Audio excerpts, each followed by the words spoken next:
নমস্কার, আমি প্রশান্ত মিস্ত্রি। প্রশান্তের সঙ্গে নতুন পৃথিবীর যে ইউটিউব চ্যানেল আছে, সবাইকে স্বাগত জানাচ্ছি। আজকের আমার এই নতুন পৃথিবীর দ্বিতীয় পর্ব, অর্থাৎ আমি যেটা আগে বলেছিলাম, শিশুকে হতে হবে সৃজনশীল। কথাটা অন্যরকম শোনালেও এর বিস্তারিত ব্যাখ্যা করলে আপনারা বুঝতে পারবেন যে শিশুকে সৃজনশীল বলতে আমরা কী বুঝি। যদি বলা যায় আমাদের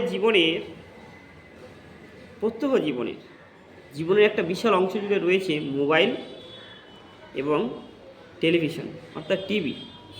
বিশেষ করে শিশুদের এখন প্রধান সঙ্গী হচ্ছে মোবাইল এবং টিভি। এগুলো তাদের বিনোদনের যেমন প্রধান মাধ্যম, তেমনই এতে রয়েছে তাদের জন্য ভয়ের কিছু বিষয়। এটা আপনারা সবাই অবগত আছেন যে বাইরের বিনোদনের সুযোগের অভাব থাকায় শিশুরা সারাদিন টিভি আর ইউটিউবে মত্ত থাকে। কিচ্ছু করার নেই, তাদের তো সময় কাটাতে হবে। শিশুদের বিনোদনের প্রায় এখন উঠেই গেছে সমস্ত কিছু। আগে ছোটদের জন্য অনেক সুন্দর সুন্দর গান হতো, এখন তার অনেকটাই ঘাটতি দেখতে পাচ্ছি। বাংলা ভাষায় প্রায় 40টি টিভি চ্যানেল আছে। এর মধ্যে সামান্য কিছু চ্যানেলে শিশুদের নিয়ে গঠনমূলক কিছু ভালো অনুষ্ঠান করে, যা অত্যন্ত প্রশংসার যোগ্য। বলা হয়ে থাকে আজকের শিশুরাই আগামী দিনের ভবিষ্যৎ। সত্যিকার অর্থে ভবিষ্যৎ গড়তে শিশুর বিকাশ খুবই গুরুত্বপূর্ণ, আপনারা সবাই জানেন। এর জন্য প্রয়োজন কি? শিশুর সৃজনশীল বিকাশের অনুকূল পরিবেশ। সৃজনশীল কাজ শিশুর বিকাশে অনন্য ভূমিকা পালন করে। একজন মানুষ যত সৃজনশীল, সে তত সফল, সে তত আত্মবিশ্বাসী এবং বহুমুখী প্রতিভার অধিকারী। তাই শিশুকে তার সম্ভাবনা সর্বোচ্চ বিকাশে সহায়তা করতে, আত্মবিশ্বাস বাড়াতে তাকে নানান ধরনের সৃজনশীল কাজে উৎসাহিত করতে হবে আমাদের শিক্ষক সমাজকে। বই পুস্তকের পাশাপাশি শিশুর চিন্তা ও কল্পনা শক্তি বৃদ্ধির প্রতিও আমাদের নজর দেওয়া উচিত। সৃজনশীল মানুষ প্রকৃতির সৃষ্টি প্রতিটি জিনিসের মনস্তাত্ত্বিক রূপ প্রদানে সক্ষম। কীরকম সক্ষম হয়? মানুষের এই যে সৃজনশীল শক্তি, সেটা বিকশিত হয় ছোট থেকে, অর্থাৎ শিশুর বয়স থেকে। আমাদের যে পারিপার্শ্বিক অবস্থার পরিপ্রেক্ষিতে শিশুর অনুভূতি যে কাজ করে, তাই শিশুর সৃজনশীল অবস্থা তৈরি করে। শিশুরা যে শুধু প্রাকৃতিক পরিবেশ থেকে শেখে তা নয়, বরং সামাজিক পরিবেশ থেকে অনেক গুরুত্বপূর্ণ জিনিস, অর্থাৎ শিক্ষা সে অর্জন করে।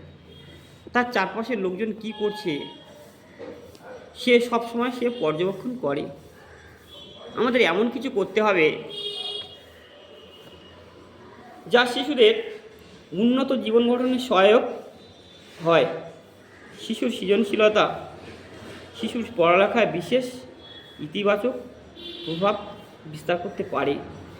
কোনো শিশু যদি গানে ভালো হয়, শিক্ষক বা আমরা যারা অভিভাবক আছি তার গানের উদাহরণ দিয়ে তাকে উৎসাহিত করতে পারেন।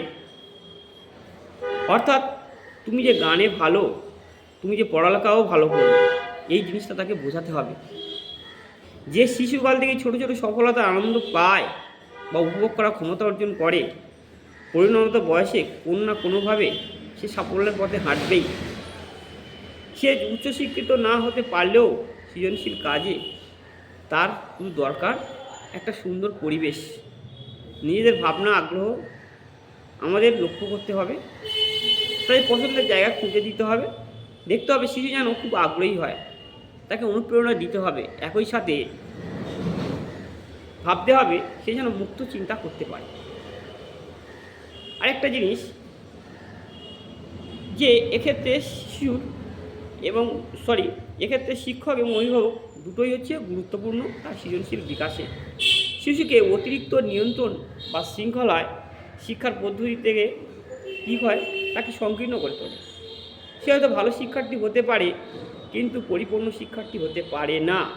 এটা আমাদের সবসময় মাথায় রাখতে হবে।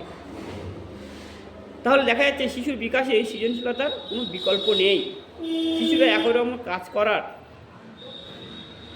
না করে বা বারবার এক কাজ না করে নতুন নতুন কাজ করতে চায়। এটা আমাদেরকে বুঝতে হবে।